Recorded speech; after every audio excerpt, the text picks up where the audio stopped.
since the first day, it was very, very different. Like the students here are super smart, super intelligent. They are coming from different backgrounds.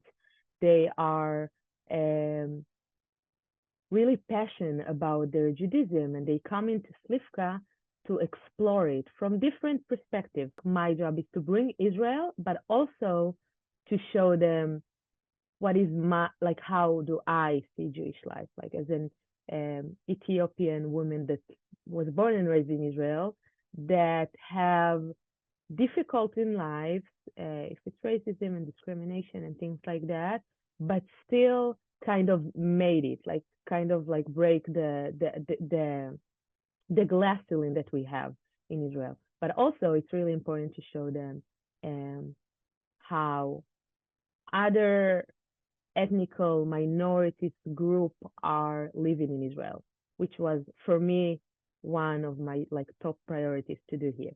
And yeah, and I feel like there's so many resources and opportunities here at Slifka and at Yale in general that you need to think big. You always need to think of what's the next thing that I'm going to do? Who can I bring here that will, they really push me to do things. I never heard no. There is always a solution for everything. There is always an idea, a new idea of like what we can do here. I'm almost done. It's the last semester that I have, which I'm very sad because I don't really wanna leave because I feel like I just tasted a little bit of everything. But also I'm very excited to see what will be the next challenge that I will have.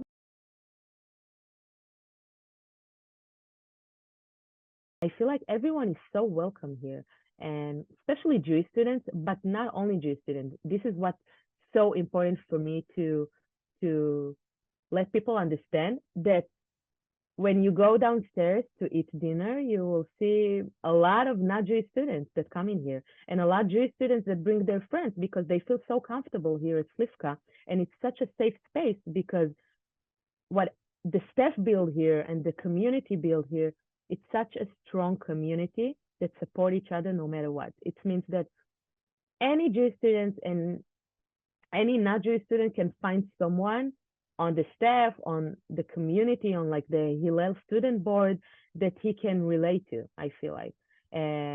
If you're a Jew of color, there's so many Jew of colors here.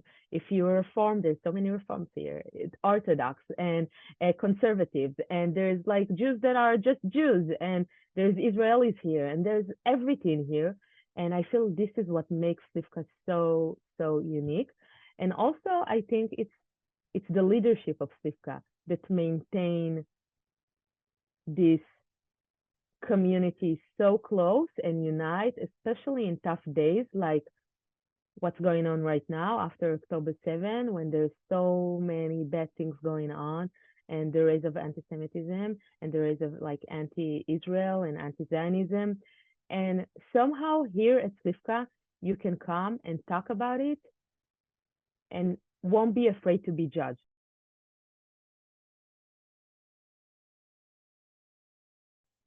I'm overseeing a pro-Israel group that's called Yale Friends of Israel. It's an undergrad group which have around 10 students on board that doing cultural and political events around Israel on campus and in Slifka. So I work really close with them, and we had some amazing events.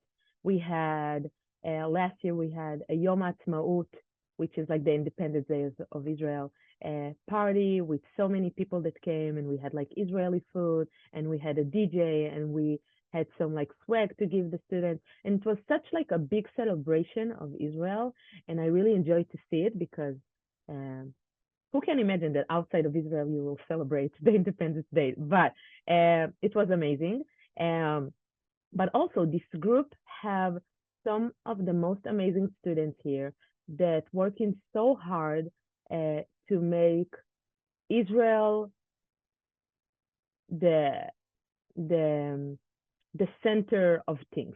It's like if we have a Tu B'Shvat event, which is like a Jewish holiday, they will always think, how can I bring Israel to that? Like, how can I show Israel through Jewish perspective.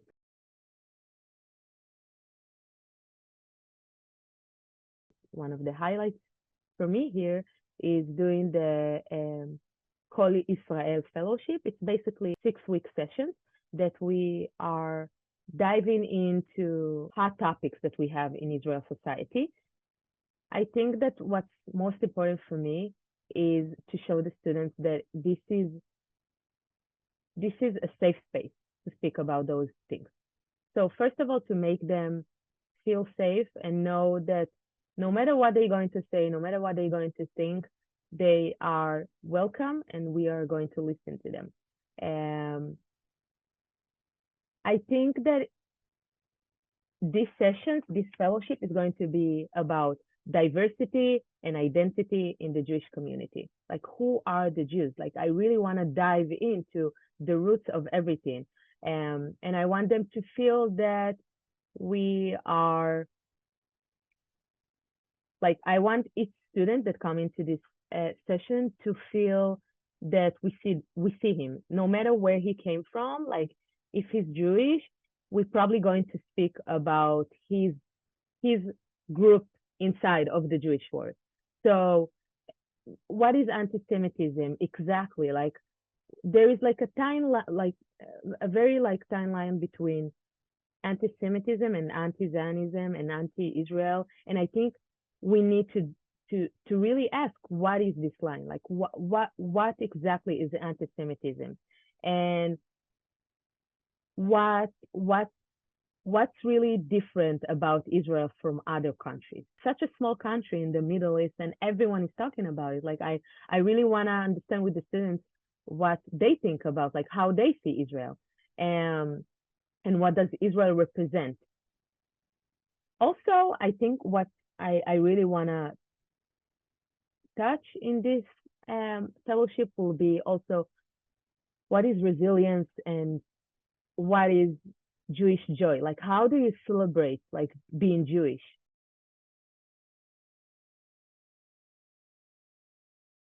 There's also challenges. Not everyone agree about everything all the time, and it's okay. And I think this is what also very special about Slifka, that a lot of people will be friends with each other and will talk with each other when they don't think the same things. They don't agree on the same things, but they can have a conversation over lunch and over, and talk about those topics, which I think is great. It's not always the case outside of Slifka. To talk about everything very openly, and suddenly out of Slifka in Yale, in different circles, they can't say whatever they think. And I think this is one challenge. I think the other challenge is to have people come and listen to the speakers that we bring in. And it's really hard to bring those people that disagree with you to sit with you in the same room and to have a conversation.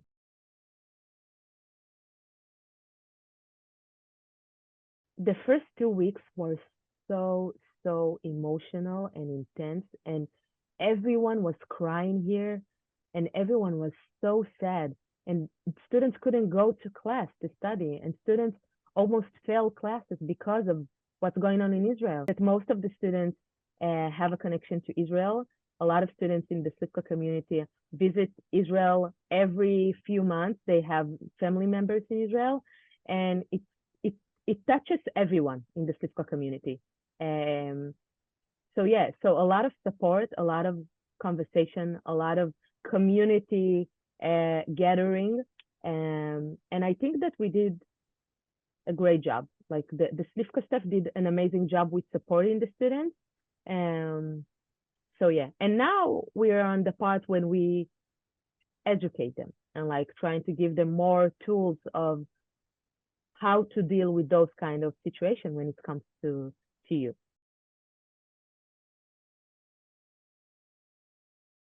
Because this is the first time I experienced war outside of Israel. Like, usually Israelis used to have some kind of operation or war every 2 years, every 3 years, I don't know.